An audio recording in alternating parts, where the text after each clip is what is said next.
East region is actually the honey capital of Canada.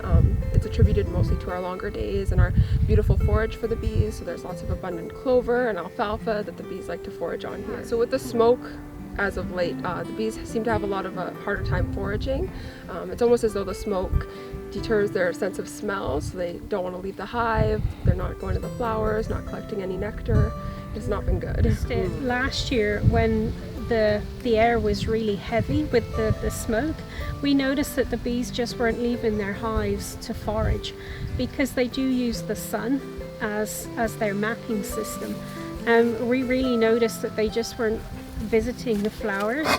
The flowers just didn't look healthy either with that lack of sun, because the sun just couldn't get through the smoke.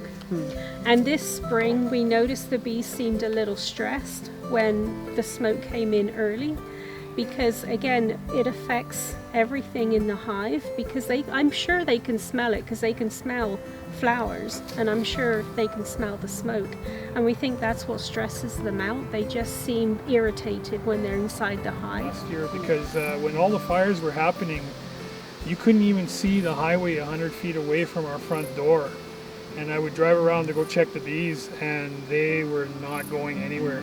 And as you can see here, they're flying all over the place.